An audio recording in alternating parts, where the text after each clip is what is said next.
Welcome to the Working Mumma podcast, a show that provides real-world tips, tricks, and advice to all working mamas on how they can have a career, family, and hopefully one day break the glass ceiling.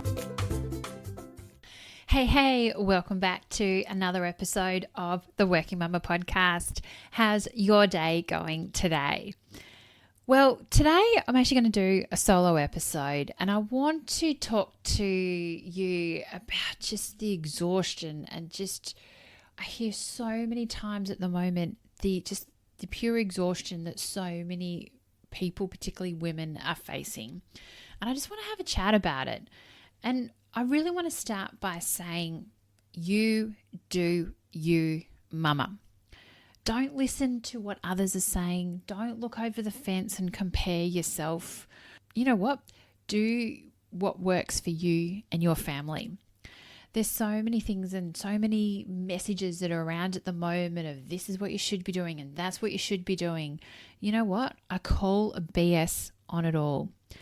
You know what I say instead? Stop, pause, and reflect. Ask yourself, what makes me happy at the moment? What am I really getting exhausted by? You know, is it the hustle or is it the mental load?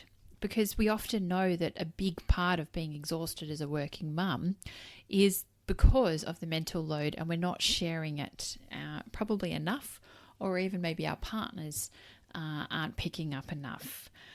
And it was interesting because I was having a conversation on the weekend and people were talking about holidaying in Bali. I didn't know any of these people and many had gone overseas. And I stood there for a little while going, should I be going overseas? And just by being around that environment, I was thinking, I just went to Queensland over Easter and I was pretty happy with that. Is that not good enough?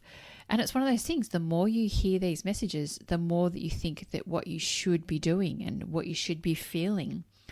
Instead, I then needed to catch myself and go, no, I've got other dreams and other plans for a holiday.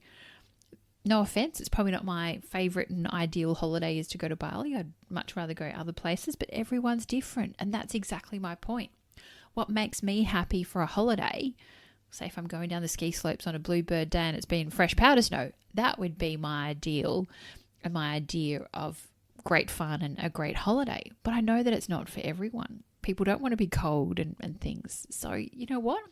That is perfectly okay. So just because someone is saying something that you don't need to get caught up in that wave. So if you're looking at people that may be working 3 days a week, 4 days a week, or even full time, or even they're not working at all, that's okay. Ultimately, what comes back to it is what's your why? What's your values? And what kind of mum do you want to be?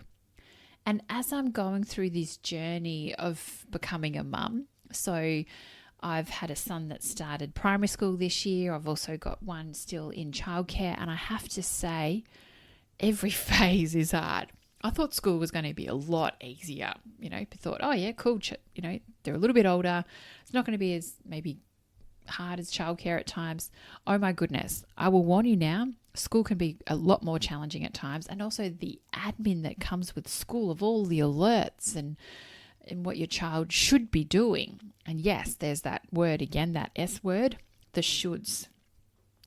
But also it really comes back to, you know, with a child now in school, you know, as it makes me reflect on what kind of working mum do I want to be? You hear a lot of people of saying, I'm not going to start work until my kids are in school. You know what? Start work before your kids start in school, because then that time you can actually work the 9 till 5 because childcare will actually be open longer than those hours. School is only 9 till 3:30. Not very favourable for the typical, and I put in inverted commas, typical corporate jobs. So, you know, the classic 9 till 5 kind of hours. And yes, there's flexible work, but still ultimately that's the system that we're unfortunately in, rightly or wrongly, from 100 years ago. So yeah, think about as well. We often talk about, you know, as we're returning back into work, what kind of mum and what kind of working mum life do we want to be? Did you reflect on this? Probably not. it's one of those things as well, because there's so much, as when we fall pregnant, we then think, right, okay, I've got to find, so if you're going private, I've got to find a doctor, or, regardless what, you've got to go have a hospital and do that and prepare for the birth and things. But ultimately, that birth is probably at most a couple of days, depending on your labour, and, the recovery and the hospital time can, if you go public, it'll be, say, 2 days, and private, maybe 3 or 4 to 5 days. But really, there's a lot of focus and energy and time, and probably also marketing messages that are around the birth. But I have to say, how much time do you put the same time, into thinking about what your life, your ecosystems, your village is going to look like when you return back into work and be a working mum? Because I'm guessing maybe not. We put so much effort and focus, as I said, on the birth, but then we've got, 18, these days probably 25, 30 years of really then supporting our kids. And I have to say, during the different stages of, initially returning back into work with kids in childcare, then the school transitions, and I know that high school yet again will then be probably something even more on another level. But it's also, and now as a working mum with primary school age child, it's a different focus, and I've had to reevaluate, well, what do I want to do? Do I want to be there at school pickup and things? So it's those things that those big phases, reevaluating that pause, the stop and reflect. And I ask yourself this question: what kind of working mum do I want to be? What do I want to be around for? Do I want the flexibility? Do I want to be, say, in the office 5 days a week or something like that? Some people would. And you know what? That's perfectly okay, because I'll use all the support structures around. So that's also a really good way of, when you're talking about, the exhaustion and things, pause and stop and reflect. What is it that you really ultimately want? What is going to make you happy? What's going to help you and your family on this journey? It doesn't last a couple of days like a birth. Being a working mum and raising kids lasts for 18 plus years. As I've mentioned before in previous podcasts, your identity has changed and your priorities have changed, and that process is called matrescence. So you've gone through this whole big journey, and often what happens is that you go from, you go from maternity leave, return back into work, and generally return back into work, you're wanting to go, yep, this is my old me, I'm just going to continue off where I left off, and away you go. But in reality, as I said, matrescence and things have changed, your priorities have changed. So really there, you can't continue off where you left when you went on maternity leave. Things naturally have changed. You've got a child that's there dependent on you and hopefully also your partner. And so how are you going to raise that child, or, potentially even children? So that really makes you then go, oh my goodness. And yes, the exhaustion's there. There's kids are demanding.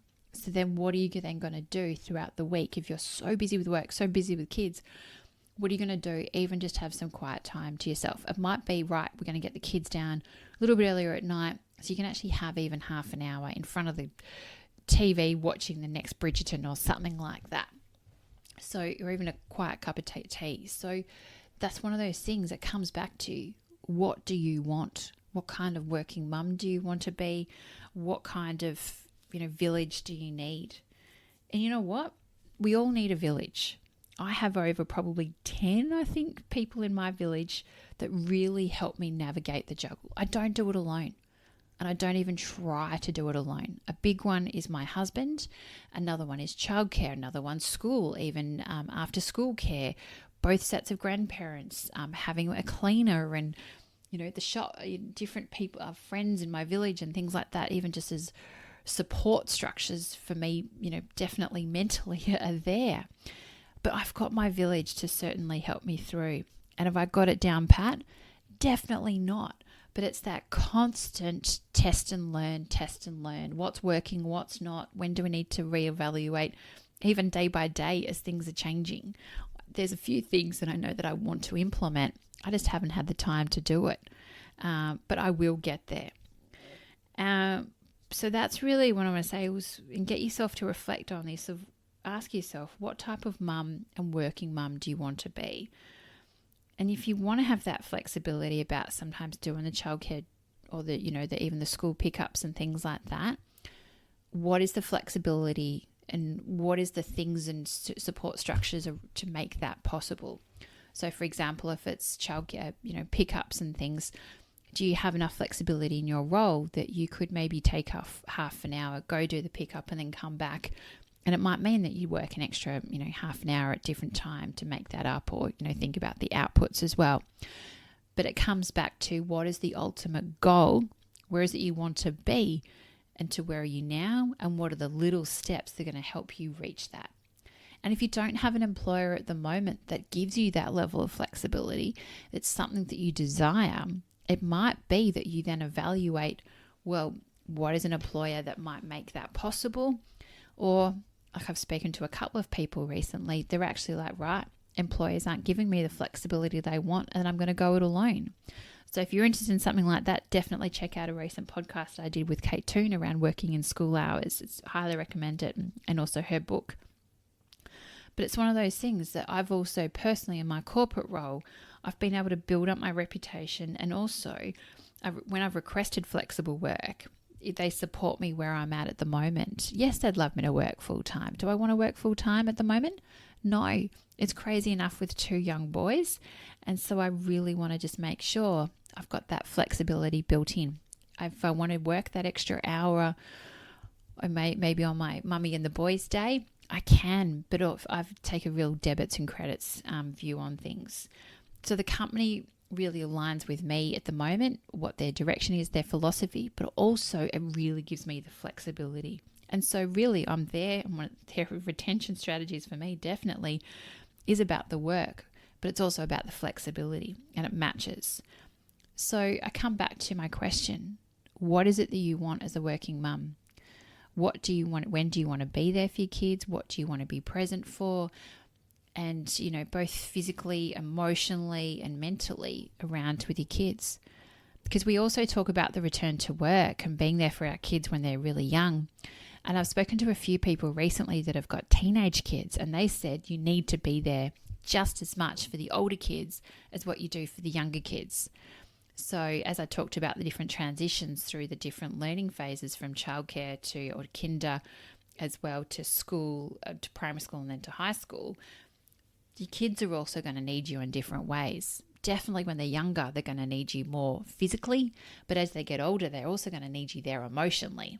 May not necessarily say everything, they may grunt, but they're going to want to know that you're there. So it's not just, as I say, looking at the structures for when they're young, but what are you going to do for, pretty much that 18 years initially until they reach adulthood and university, of how you can support them. So look at this as the long game.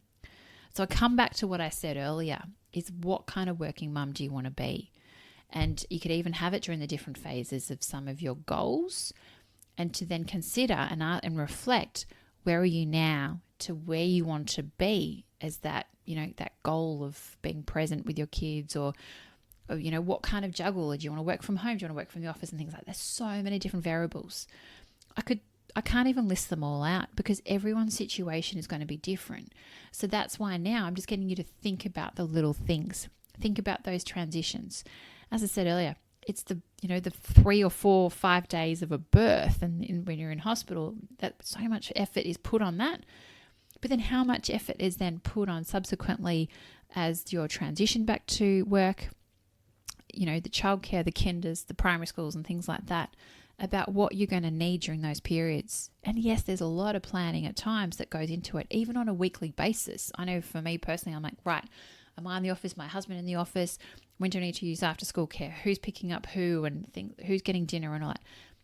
Yes, that part's exhausting, but there's also an element of, if we've planned it out, it will be less exhausting, because I hate the last minute stuff and that makes me stressed and worried. And so then we will get there. So you know what, Mama, I'm going to leave you there, but I really want you to reflect on what is it that you want. Come back to what makes you happy, what makes your family happy, and also how do you make your family sing all together and actually be happy and not so stressed out. So I really, it makes me sad when I hear people going, I'm just exhausted. And I then think, why? Where is that exhaustion coming from? And how could I possibly help you? So if you're ever looking for support, definitely the Working Mumma Village membership is there to support you. It's a community. We've also got resources and lots inside to really help you thrive and navigate the juggle. Please know that having to go through this, you don't have to do it alone. We're here to support you. So think about Working Mumma Village as like your own little personal coach and, tribe of people that are really behind you. The membership now is always open, so you're welcome to join at any time. So with that, I hope you have an amazing day. And until next time, keep smiling, keep thriving, and best of luck in deciding what you want to do and the type of working mum that you want to be and the journey that you want to go on and reaching those goals. Ciao. Thank you for listening to the Working Mumma podcast. Subscribe to the podcast on iTunes, Spotify, or your favorite podcast catcher. Please also feel free to contact me on any of the Working Mumma social channels. Remember, Mumma is MUMMA, or website www.workingmumma.com.au. I would appreciate you to share this podcast with friends and colleagues, especially those that are parents managing the juggle. And I would really appreciate if you had to take the time out to leave a review of the podcast. Thank you, and see you next time. Have a great week.